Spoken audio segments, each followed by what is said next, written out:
Hello, I was about to say magandang umaga, pero magandang hapon nga pala kasi 12 noon. Magandang tanghali. 12 noon pa lang upload nito. So, Tagalog. So, Mateo. Ang salita ng Diyos. Matthew chapter 18, verse 10 to 14. Mateo, kapitulo 14, versikulo 10 hanggang 14. Tama ba? Tama naman siguro. So tara, basa na tayo. Huwag na natin patagalin to. May title, Ang Talinhaga Tungkol sa Nawawalang Tupa, The Lost Sheep. Parable of the Lost Sheep. May connecting verse, correlated verse siya sa Luke chapter 15, verse 3 to 7. Yan. But Matthew chapter 18, verse 10 to 14 tayo. Verse 10, Tiyakin ninyong hindi nyo hahamakin ng kahit isa sa maliliit na batang ito, little children, one of these little children, dahil tandaan nyo, ang mga anghel na nagbabantay sa kanila ay laging nasa harapan ng aking Ama sa langit. Verse 11, sapagkat ang anak ng tao, the Son of Man, sapagkat ang anak ng tao ay naparito sa mundo para iligtas ang mga naliligaw. Alright. Verse 12, Ano sa palagay ninyo kung ang isang tao ay may 100 tupa at nawala ang isa, hindi ba't iiwan niya ang 99 sa burol at hahanapin ng ang isang nawawala? 13, sinasabi ko sa inyo ang totoo, kapag nakita na niya ang nawawalang tupa, mas matutuwa pa siya rito kaysa sa 99 na hindi nawala. Alright. So that's how important lost sheep to God. That's how important. So what does it mean? Who are the lost sheep? The lost sheep are those children of God that is currently gone astray.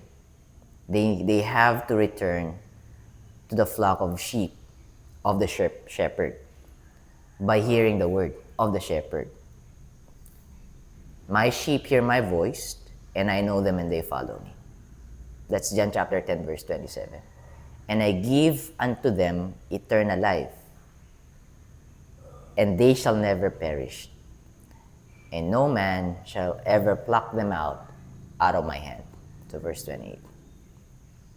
So when the lost sheep hear the word of the shepherd, which is the Lord Jesus Christ, our God, they will be able to return home to the flock of the sheep. Alright, last verse. Ganito rin, verse 14. Mateo, kapitulo 18, versikulo 14. Ganito rin naman ang nararamdaman ng inyong amang nasa langit, God the Father. Ayaw niyang mapahamak ang kahit isa sa maliliit na batang ito. Sons of God, sons of God. We are children of God. Once we accepted our Lord Jesus Christ as our Lord and God and one and only Savior, meaning we are now not treating all the good deeds that we're trying to do as a reason of our salvation, but God alone gave us eternal life, rescued us, redeemed us, gave His grace that we don't deserve to us. We became children of God. We became a son of God, a daughter of God. And God the Father really loves that we are His. And ang Diyos Ama na nasa langit, hindi niya gustong tayo mapunta sa impyerno sa piling ni Satanas. He doesn't want that to happen. So that's the reason why I'm so in love with God. If you really want deserving, si JB, napakamakasalanan na tao, tapos sabihin ng Diyos, actually, mahal kita. Grabe yun. Grabe nga yun. Anyways, that's our Bible read sa ESD, ang salita ng Diyos. So, less than 5 minutes today. Hindi ko na pahabain to. I just ponder on the verses. These verses from verse 10 to 14 para sa inyo. Alright. God bless you guys. Keep safe. I'll be seeing you soon. Bye for now.